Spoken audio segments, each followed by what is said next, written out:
Hola, muy buenas mis queridos amigos.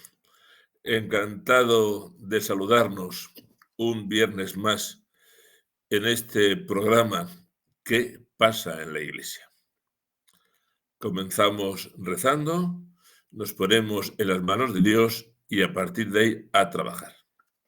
Hoy nos dirigimos al Padre. Padre nuestro que estás en el cielo, santificado sea tu nombre. Venga a nosotros tu reino. Hágase tu voluntad en la tierra como en el cielo. Danos hoy nuestro pan de cada día. Perdona nuestras ofensas, como también nosotros perdonamos a los que nos ofenden. No nos dejes caer en la tentación y líbranos del mal. En el nombre del Padre, y del Hijo, y del Espíritu Santo. Amén. Pues Ale, a por ello. Vamos a ver cómo está Roma. Roma está pues con el fresquito del otoño. El Santo Padre sigue con su actividad normal, sus audiencias, sus encuentros, las audiencias generales y sin mayores novedades por esa parte. Sin embargo, hoy tenemos que hablar muchas cosas de Roma porque ha habido noticias como para dedicarlas tiempo. Vamos a comenzar hablando del nuevo predicador de la Casa Pontificia. Hay un cargo en Roma que es predicador de la Casa Pontificia que durante 44 años este cargo lo ha ocupado el hoy cardenal Reiniero Cantalamessa. Ha sido un predicador digno, decente, que ha desempeñado muy bien su oficio. Pues el Santo Padre, después de 44 años, ha relevado a cardenal Cantalamessa y ha nombrado un nuevo predicador de la Casa Pontificia. Es el padre Roberto Pasolini, es también franciscano de los frailes menores, capuchino, y el currículum que tiene, la verdad, es que no es nada malo. Es doctor en teología bíblica por la Gregoriana de Roma, ha sido profesor de lenguas bíblicas, profesor de Sagrada Escritura, además enseña exégesis bíblica en la Facultad Teológica de Italia, en Milán.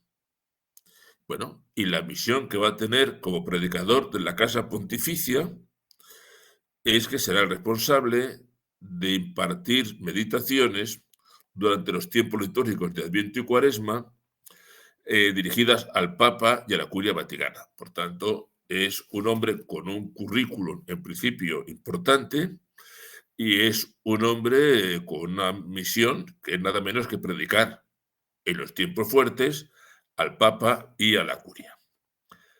Pero el nombramiento ha traído su polémica. ¿Y por qué? Pues porque este ya predicador de la Casa Pontificia tuvo una charla a principio de año en la que, cómo no, abordó el tema de la homosexualidad y la vida cristiana. Mire, yo no sé qué pasa en esta iglesia, que o tocas el tema de la homosexualidad y te manifiestas a favor de la comprensión y de todo lo que sea favorecer la práctica de la homosexualidad, o por lo visto no eres nadie. Bueno, pues una charla con el título Homosexualidad y vida cristiana. Bueno, ¿y qué dijo en la charla?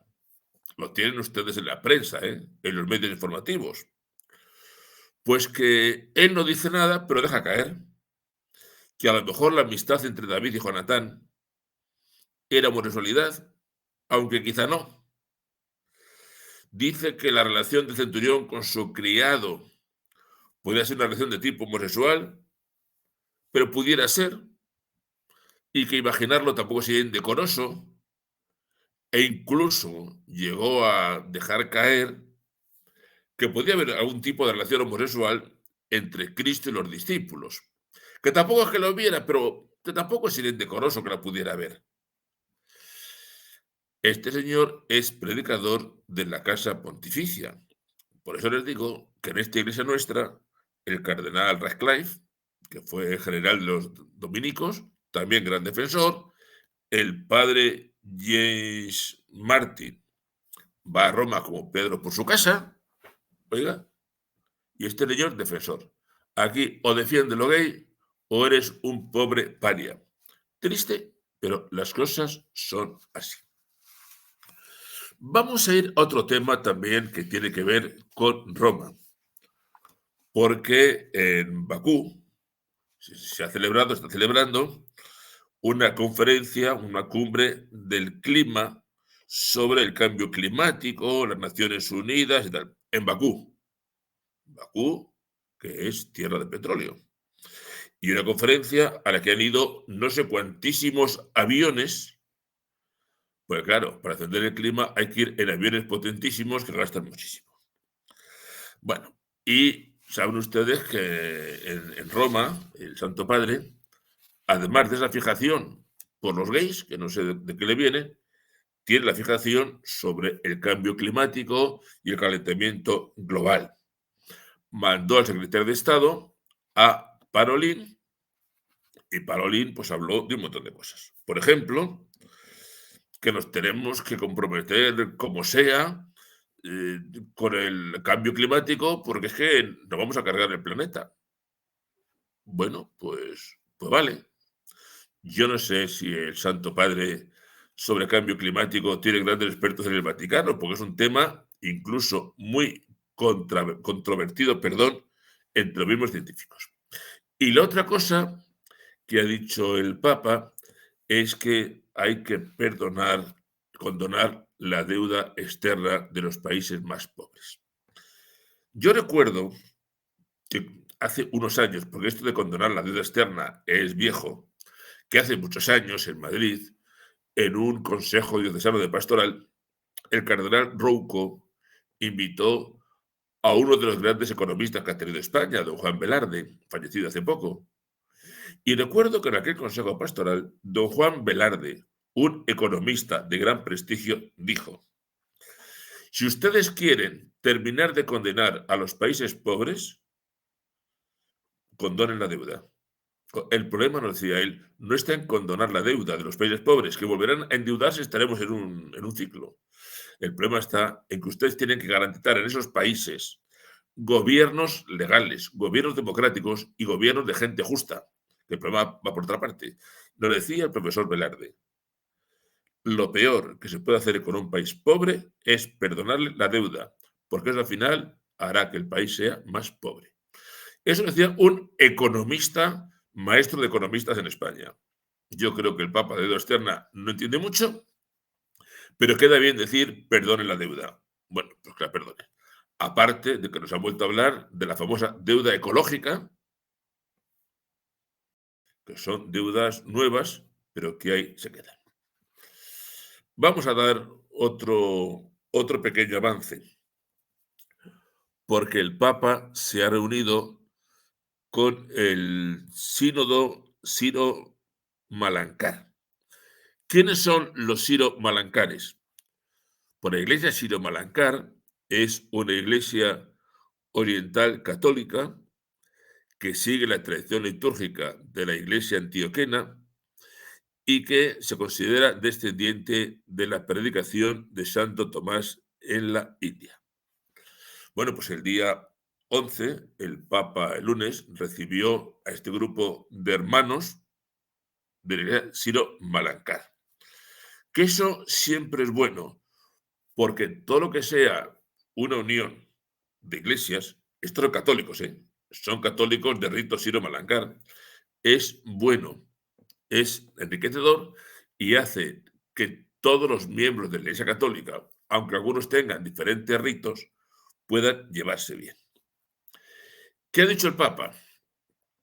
Pues el Papa ha dicho que hay que marcar el encuentro desde dos puntos, desde la sinodalidad y desde la misión. Ustedes saben que ahora mismo todo lo que sea la palabra sinodal hay que colocarlo en donde sea. La palabra sinodal, si no la pones, estás perdido. Pero sí quiero destacar de este encuentro del Papa con el sínodo Siro Malancár que el Papa ha insistido mucho que el gran objetivo del diálogo ecuménico es el anuncio del Evangelio, es la misión compartida. Creo que a veces esto se nos pueda pasar, es decir, estamos tan pendientes de reuniones, de hablar unos con otros, que se nos pudiera olvidar que la misión de la Iglesia es anunciar el Evangelio y dar testimonio de Cristo resucitado.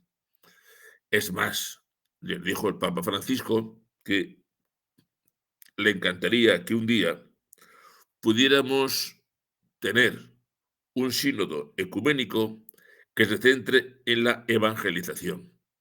Yo creo que si algo necesitamos hoy es entrar en lo que es la evangelización.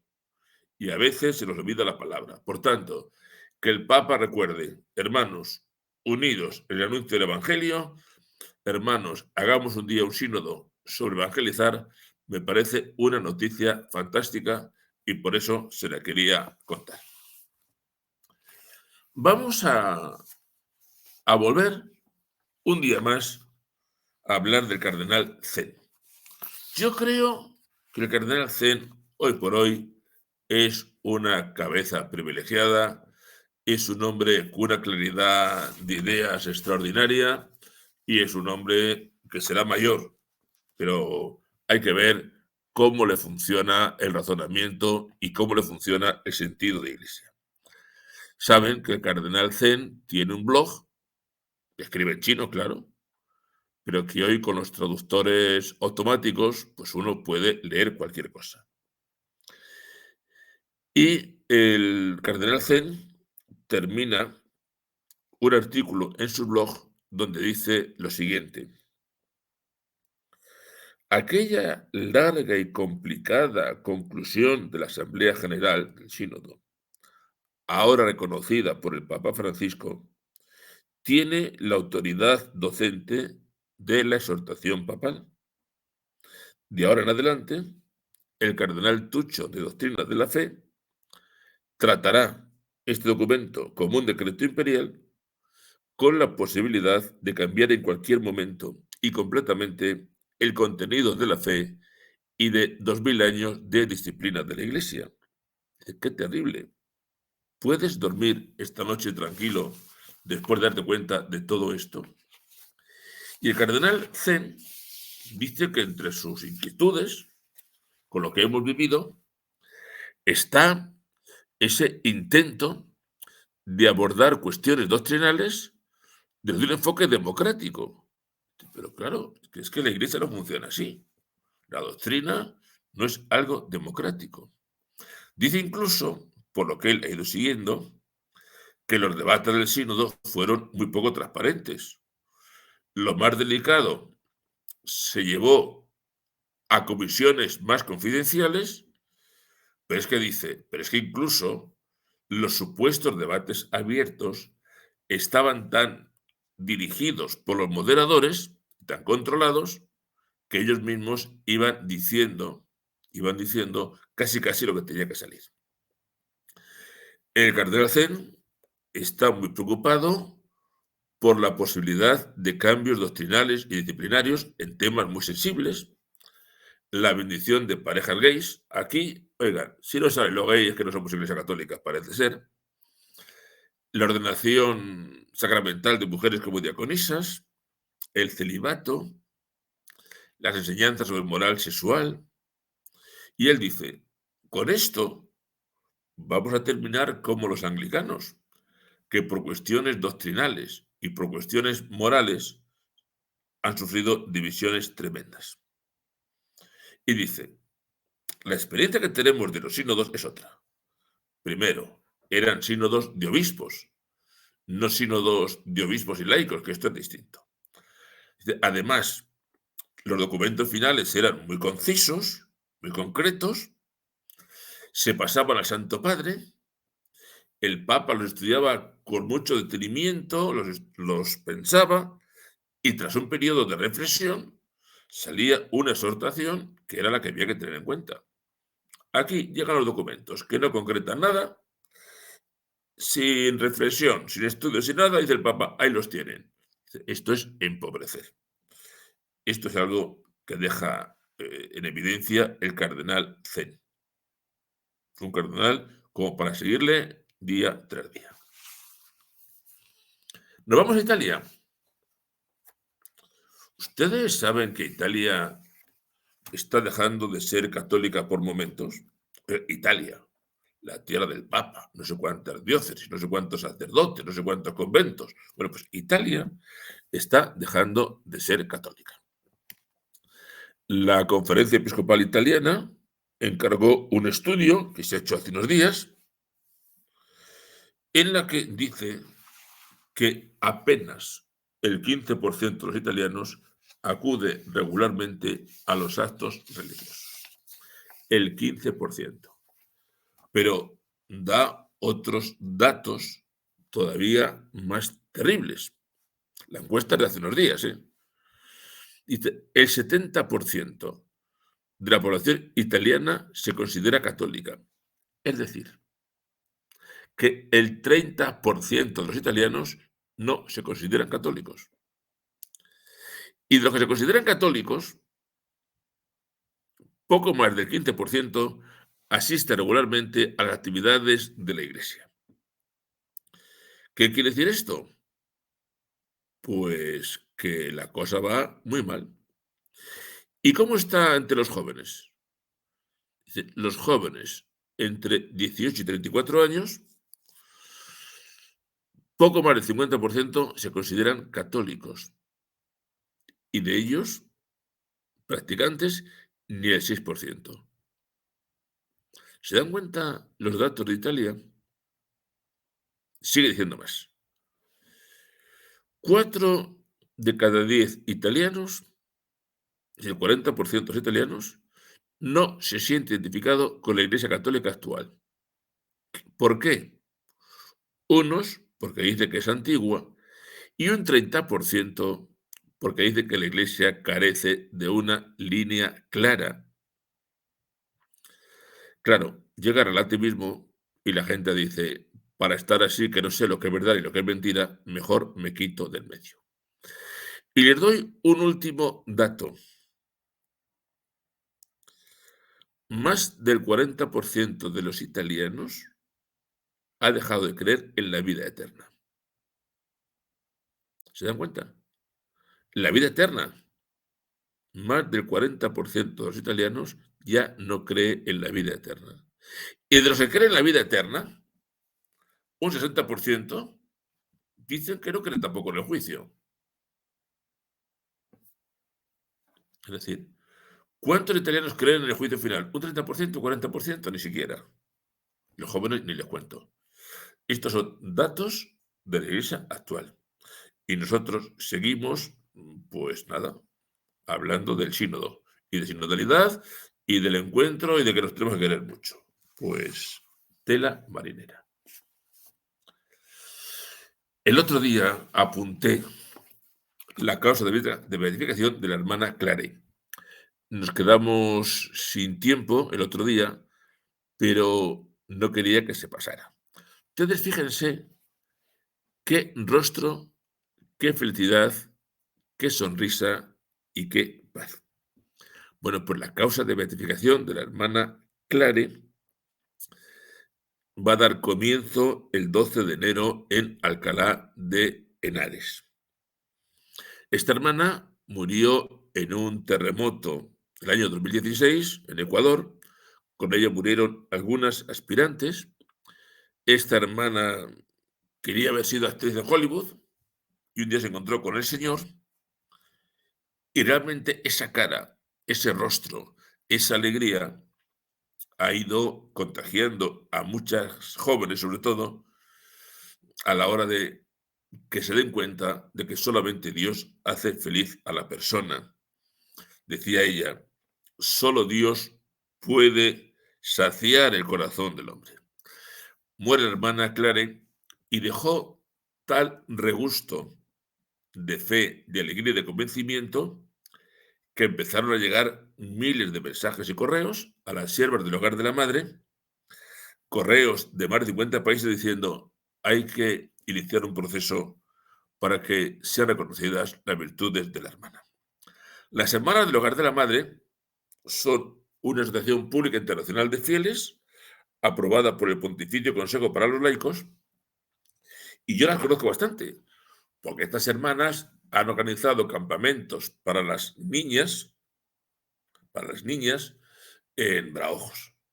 Y realmente era una delicia, porque veían ustedes a las hermanas con las niñas, misa diaria, rosario diario, muchísimas confesiones, actos de piedad, incluso con niñas jovencitas. Una noche la pasaban entre el Santísimo, es decir, una gente que era una maravilla. Yo tengo mucho cariño a las siervas y a los siervos del Hogar de la Madre, y para mí es una enorme alegría poderles comentar que está iniciándose un proceso para verificar a la hermana Clare. Pues bendito sea Dios, que estas cosas nos hacen mucha falta. ¿Cómo está la iglesia en Nicaragua? Hombre, en Nicaragua, el dictador Somoza, qué malo era. Menos mal que llegó el pueblo y el pueblo se hizo con el poder. Y la teología del pueblo y las bases y la teología de la liberación. ¿Y cómo está Nicaragua? La iglesia, fatal. Ah, pero el dictador no era Somoza. ¿Y los sandinistas no eran los buenos? Sí. ¿Cómo están? Fatal. No se dejen engañar, ¿eh? Que estos gobiernos populares son la peor dictadura que existe, no sé, dictadura popular, pero dictadura. Pues de Nicaragua les voy a contar dos cosas.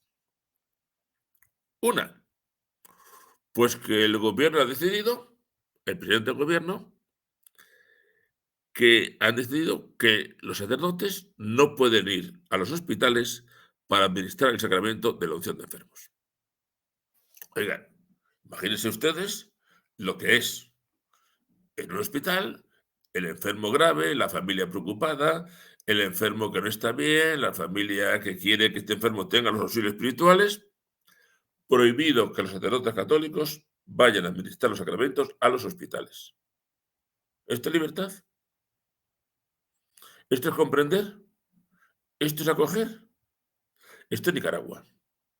El gobierno democrático sandinista.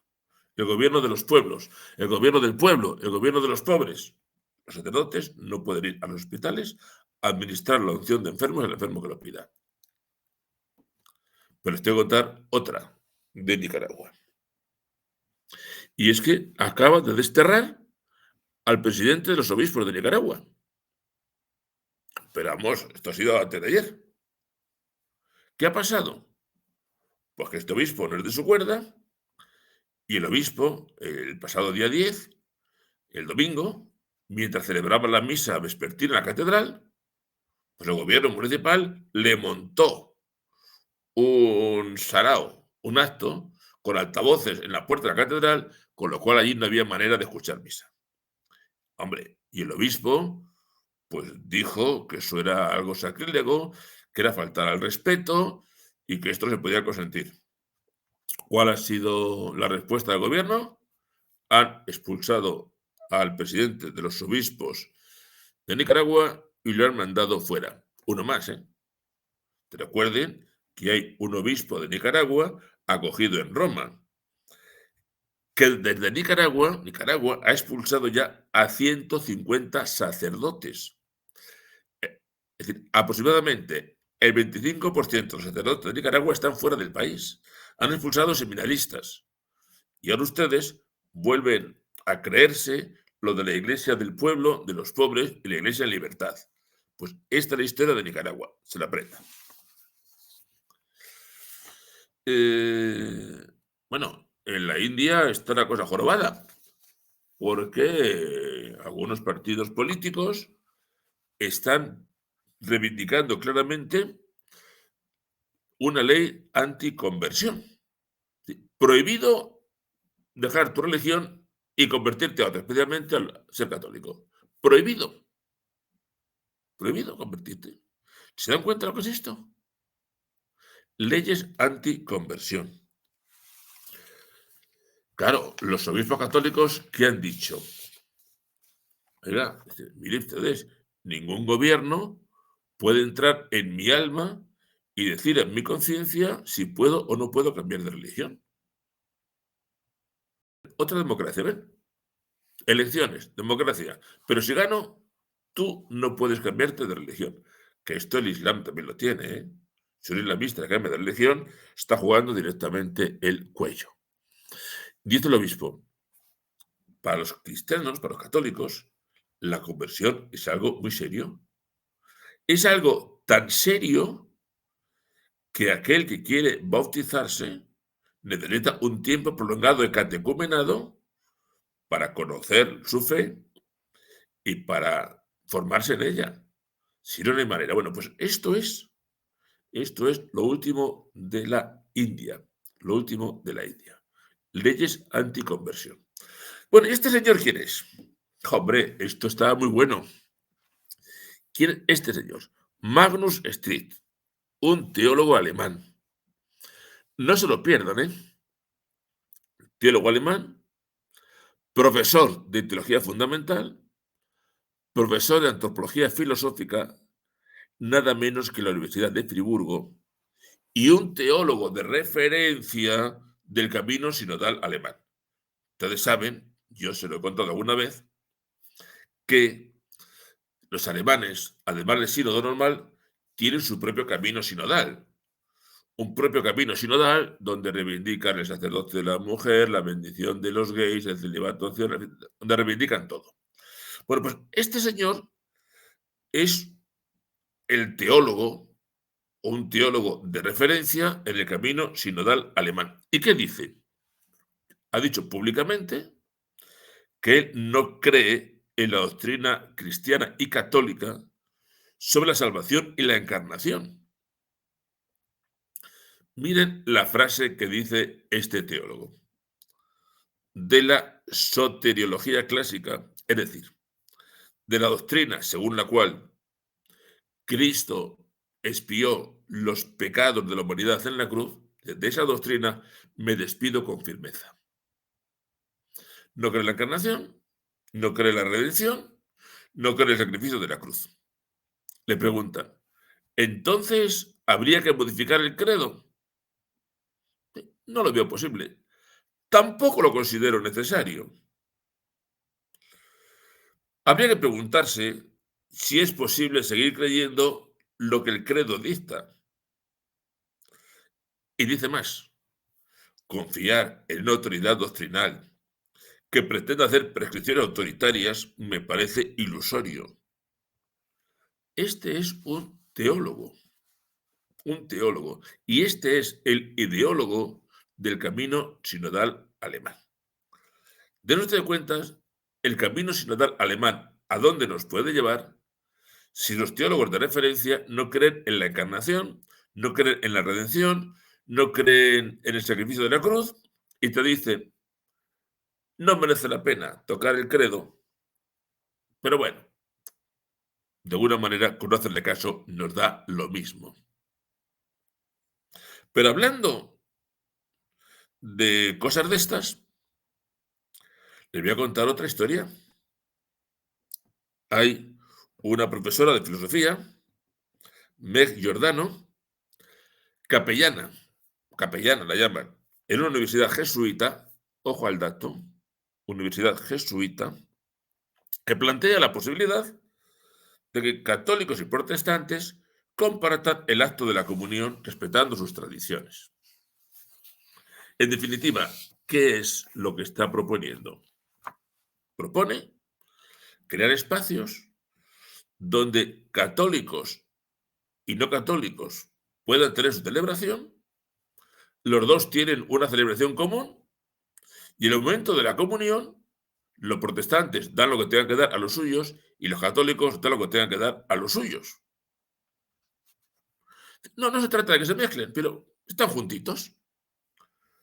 Los católicos dan la comunión a los católicos, los protestantes a los protestantes, y lo bonito es que las ceremonias se hacen en el mismo espacio, en un ambiente compartido, donde jiji, jaja, te quiero, me quieres, tal, ahora yo consagro por aquí, ahora yo digo para allá, yo doy a los míos, tú a los tuyos, pero ahora nos damos las manitas. Esto la Iglesia Católica no lo contempla.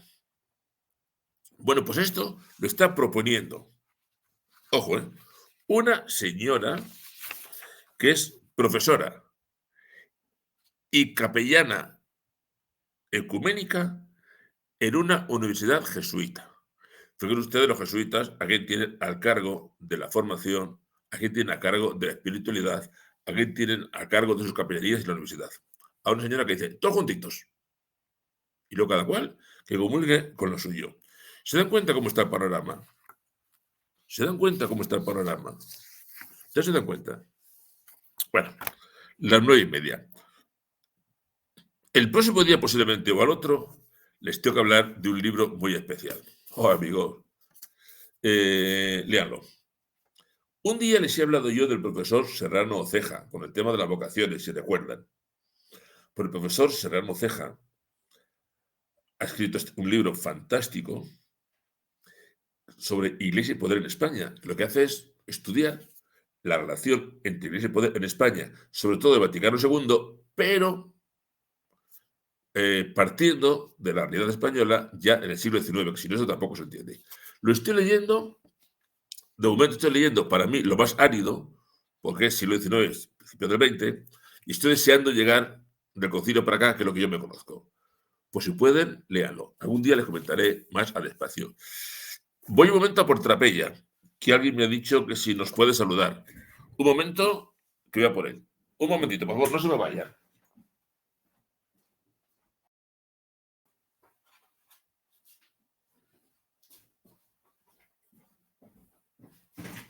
Bueno, aquí tienen a Trapella, que está guapo, está simpático, está divertido. Y bueno, pues ahí andamos discutiendo porque es un bicho simpatiquísimo. Guapo, enredador, divertido. Bueno, ya les iré contando sus andanzas. A la Trapella. A seguir durmiendo.